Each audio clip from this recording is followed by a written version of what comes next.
Syllabus పూర్తి కాకముందే పరీక్షలా అంటూ విద్యార్థులు వరంగల్లోని కాకతీయ యూనివర్సిటీని ముట్టడించారు. 4వ సెమిస్టర్ పరీక్షలను వాయిదా వేయాలంటూ విద్యార్థులు చేపట్టిన ఆందోళన 3వ రోజుకు చేరుకుంది. సిలబస్ పూర్తి కాకముందే పరీక్షలు నిర్వహించడం విద్యార్థుల భవిష్యత్తుతో చెలగాటం ఆడమేనని ఆరోపించారు. గత కొన్ని రోజులుగా పరీక్షలు వాయిదా డిమాండ్లతో యూనివర్సిటీ ప్రాంగణంలో విద్యార్థులు ఆందోళన కార్యక్రమాలు నిర్వహిస్తున్నారు. పలు విభాగాల్లో ఇప్పటికీ సిలబస్ పూర్తి కాలేదని, కొన్ని సబ్జెక్టులో కీలక పాఠాలు బోధించలేదని తెలిపారు. యూనివర్సిటీ అడ్మినిస్ట్రేషన్ భవనంలోని రిజిస్ట్రార్ ఛాంబర్లో బైఠాయించి విద్యార్థులు నిరసన తెలిపారు.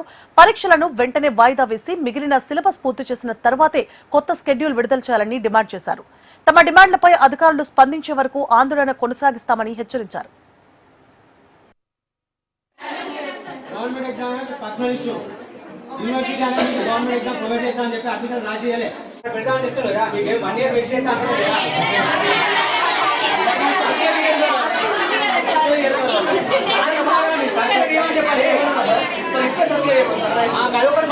సార్ అన్నాడు ఇప్పుడు అనుకునే కథ అయితే అనుకున్నా ఆయన సాగపోతున్నాడు.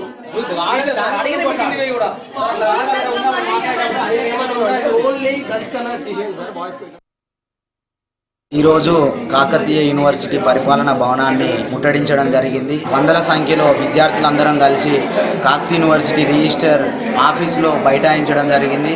ఎందుకు అంటే 14, 16, 18 తేదీల్లో మరి ఎల్ఎల్బి ఎగ్జామ్స్, లా ఎగ్జామ్స్, మరి అదేవిధంగా బీఈడి ఎగ్జామ్స్, జీడీ ఎగ్జామ్స్ ఉన్నందువలన మరి ఈ యొక్క ఎగ్జామ్స్ను పోస్ట్పోన్ చేయాలి, మరి రీషెడ్యూల్ పెట్టేసి విద్యార్థులకు న్యాయం చేయాలని చెప్పేసి గత వారం రోజుల పాటుగా మరి యొక్క కార్యక్రమాలు చేయడం జరుగుతూ ఉంది.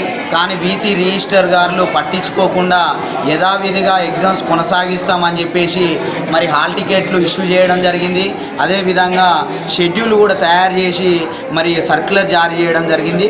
దీన్ని తీవ్రంగా ఖండిస్తూ ఉన్నాం. విద్యార్థులందరం కలిసి ఈ యొక్క ఎగ్జామ్స్ను పోస్ట్పోన్ చేసేంత వరకు కూడా పోరాటం చేస్తామని చెప్పేసి ఈరోజు పెద్ద ఎత్తున రిజిస్టర్ ఆఫీస్కు తరలి రావడం జరిగింది. 14వ తేదీ 16